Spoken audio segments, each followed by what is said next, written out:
What is going on, everybody? Welcome back to the channel. After Sound here, bringing you Splinterlands content every single day. We also stream right here on this channel every Tuesday, Thursday, and Sunday morning, so come by and say hello. All right, well, I know we are just around the corner from wrapping up Chaos Legion. We have less than 1 million, well, we have technically less than 1 million packs to go because obviously we have another 3 or 4 burns before we get to 14 million, and then within that last 14 million, we already know that more than half of that, 550,000 packs, are allocated for reward chests as well as the Nifty Arcade partnership. So, you know, we're looking at, I don't know, maybe about 600,000 more packs to go, maybe even less than that. And so, you know, not to start too early, but I have been thinking about Rebellion and how I would design Rebellion in order to, no, maybe not how I would design Rebellion, but how I think they may design Rebellion in order to avoid some of the pitfalls that we saw with Chaos Legion. Now, you know, Chaos Legion and this game do not exist in a vacuum. We were very much a part of major markets as well as crypto markets, and are, you know, that it's going to affect what happens overall. And so Chaos Legion came out during the hype of the bull run, maybe near the top of the bull run, and ultimately fizzled out with the rest of the market last year. But again, now that we're coming to the end of Chaos Legion and hopefully Rebellion within the next 6 to 8 months from here, you know, I don't know where the market will be in 6 to 8 months. Nobody does, otherwise they would be super rich. But I would like to think that we won't be in the same situation as Chaos Legion was, meaning that we are at the top of a bull run when Rebellion launches at the end of 2023, and then the market just absolutely collapses afterwards. Now, we could get to a point where the market still absolutely collapses after Rebellion comes out, and 2024 ends up being a tough year too. But ultimately, you know, for me, I don't think we're going to ever parallel something similar to what happened with Chaos Legion, because that timeline was so unique. Maybe during the next Bitcoin bull run, if another pack set comes out, then we can try to draw some parallels. But I do think Rebellion is going to come out in its own kind of like unique time frame. And so when we think about this, there's a couple things that I wanted to share, at least when looking through Rebellion or thinking about Rebellion and where Chaos Legion was and what are the things that we may be able to expect in the future. And one of the things that I'm going to design this on specifically is the GLX white paper, and then, or GLG white paper, Genesis League Goals white paper, as well as some of the comments that Aggie has made, and then of course my own input from there. So speaking of which, right off the bat, this might be controversial. A lot of people may not like it, but I think that there is no way that you do less than 15 million packs for Rebellion. Now, hear me out. This is not, it's not that I think we will need to have all 15 million packs. Obviously, there's been more than 2 million of Chaos Legion burned so far. So I don't think that we are ever going to get to actually all 15 million packs, unless, of course, the community and the game have grown significantly, at which point 15 million would be a good number, right? But ultimately, I don't think that you can go less than Chaos Legion. I know we're in a bear market and there's probably going to be arguments made for it. But the reason that I think 15 million, at least 15 million, is going to happen is because of the fact that there will be an ongoing burn now. So instead of what, you know, Aggie was calling fatigue rounds, or the team is calling fatigue rounds for Chaos Legion, where starting in December of 2022, we were burning, you know, 25,000 packs per day. What Aggie's trying to build out is this kind of constant burn for packs, maybe every day, maybe every month, for a set period of time. So speaking of that, let's actually go over to the Genesis League white paper, and I apologize for the really bright screen here. But if you're not familiar, if you haven't been following the Genesis League goals kind of pack tokenomics, you can see here what they did.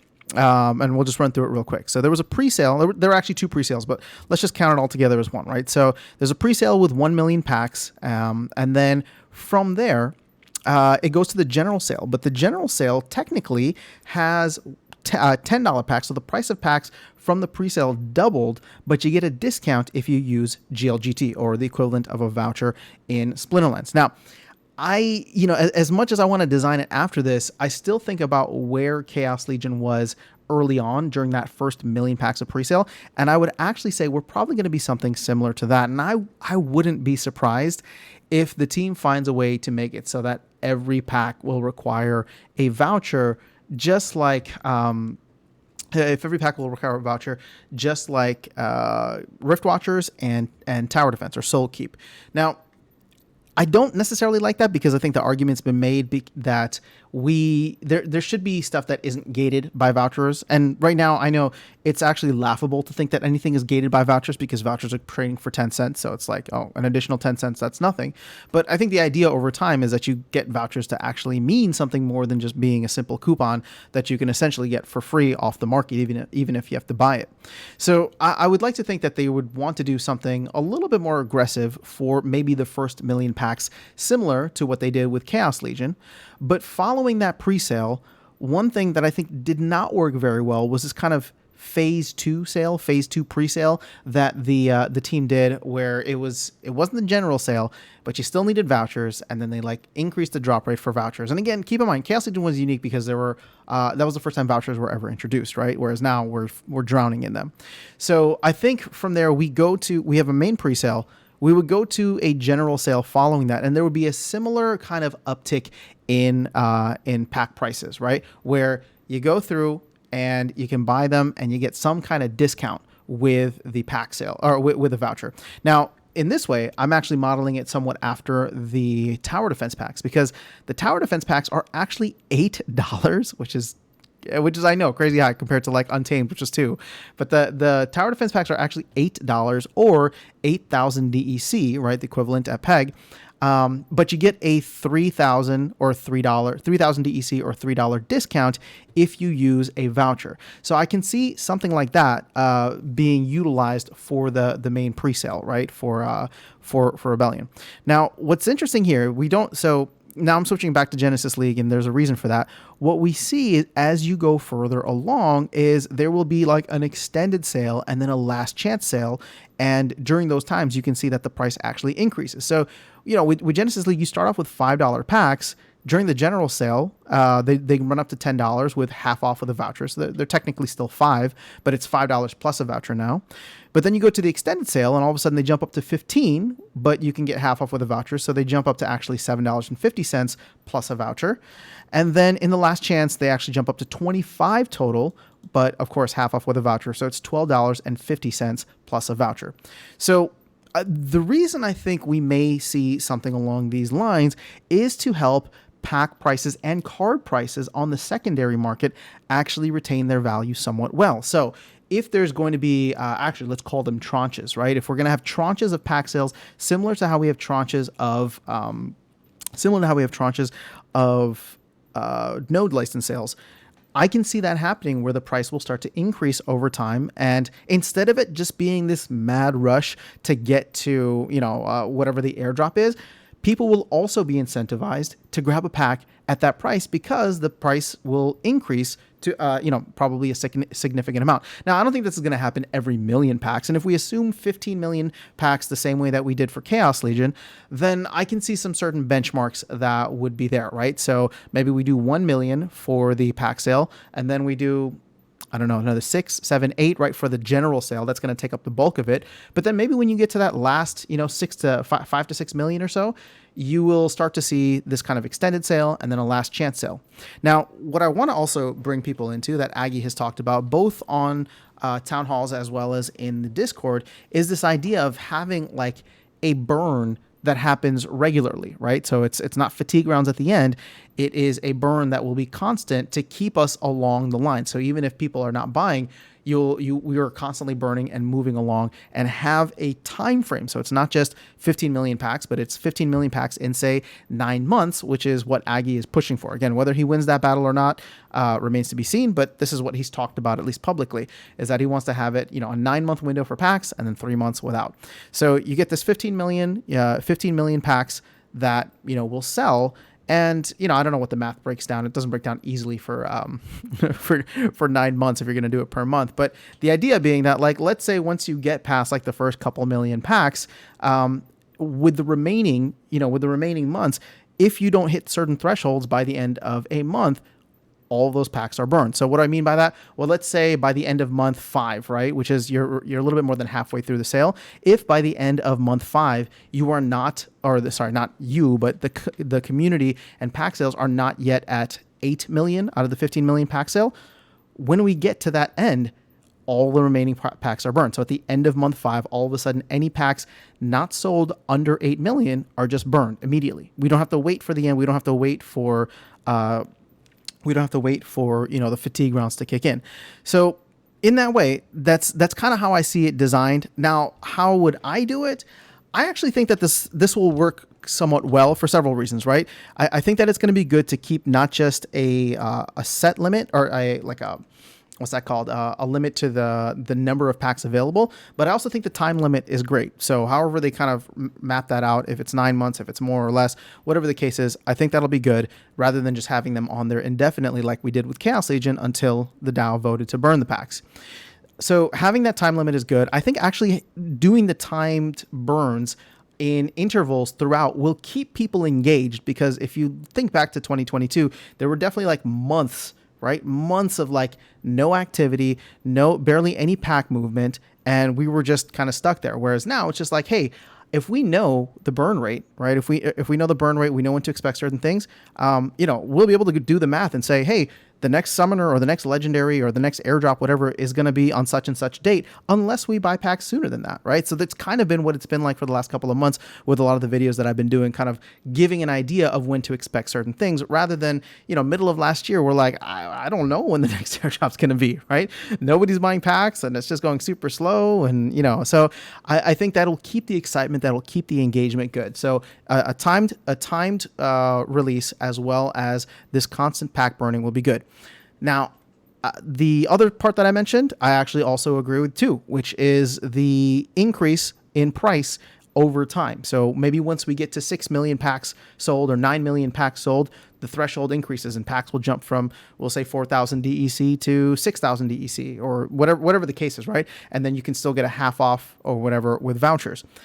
I think that's still, I think that's a good idea. It increases the scarcity and it forces people to jump in sooner rather than later. Now, what's everybody waiting for right now with packs? Well, they're going to be out soon, but I don't think that the demand is necessarily there. I mean, it could be, right? But I think we're going to have to wait a couple months for land to really come in and create a lot of those major card sinks, maybe tower defense as well, maybe some new players coming in through the Nifty partnership. So, ultimately, if you have that ongoing rather than just at the end of a set, I think that'll be great. Also, the pack prices on the secondary market won't collapse so much the way they did with Chaos Legion, because if the secondary packs are not super cheap the way that they became for Chaos Legion, if they start to go up in value, right? So now it's like I can go and buy a pack from the store for $4, or I can just buy one off the secondary market for $2.50. Well, if, let's say, after a certain threshold, the price of the pack at the store goes up to $6, I can see the argument, even with something like Genesis League Goals,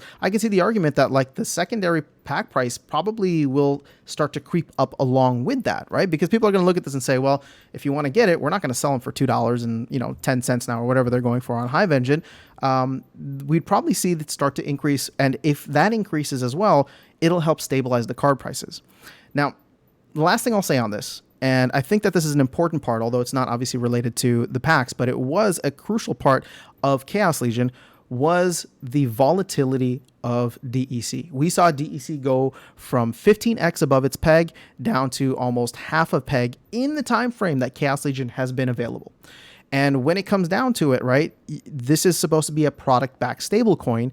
And we're at a point now where hopefully over the next couple of months, with the amount of DEC sinks that are available, we will see it DEC get closer to peg. Now, I think one of the reasons that we saw such a struggle with the card prices and with secondary packs not maintaining their values, because the price to buy a pack on the store became so much cheaper, right? You were able to go in and just buy a pack for almost like half off when DEC was at half of its peg. So of course, if you can buy a pack for almost $2, why would you spend, why would people pay for the secondary market the same price? Like that price would drop below and always stay below. So to me, if that works in the reverse, where we got to see it kind of on the downward grind, I think that it could actually work in the reverse going up. So if the pack prices are increased over time, I think we do see the secondary market start to increase over time. And if we're not having to fight with PEG or fight to get DEC back to PEG over, the next couple of months or whatever it is, if we're able to get it even just close, right? Even within 10%, even 15% of PEG, so 850 Splintoshis or 900 Splintoshis, however you want to look at it, that will be significant because at that point in time, with the airdrop points, however you want to look at it, I think it'll be much more valuable to go for packs from the store. And yeah, so that's kind of where my head's at. I know it ended up being probably a little rambly at the end, but that's kind of how I see Rebellion playing out. I think it's going to be 15 million packs or more.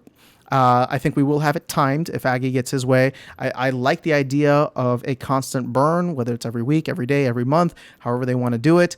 I think that, it'll keep the excitement and engagement. And then over time, if they increase the price of packs as we get later on in the set, I also think that will help the cards to retain their value and we don't get flooded on the market. But one of the big lessons learned, and I do think the team is really good about taking some lessons from previous, previous mishaps or missteps, whatever you want to call it.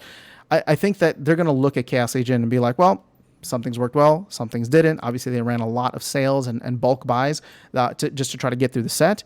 But I don't think we may see as much of that in Rebellion. I think we will see a lot more of a controlled release as the team is, operating and trying to get everything out and have it a little bit more. Let's put it this way.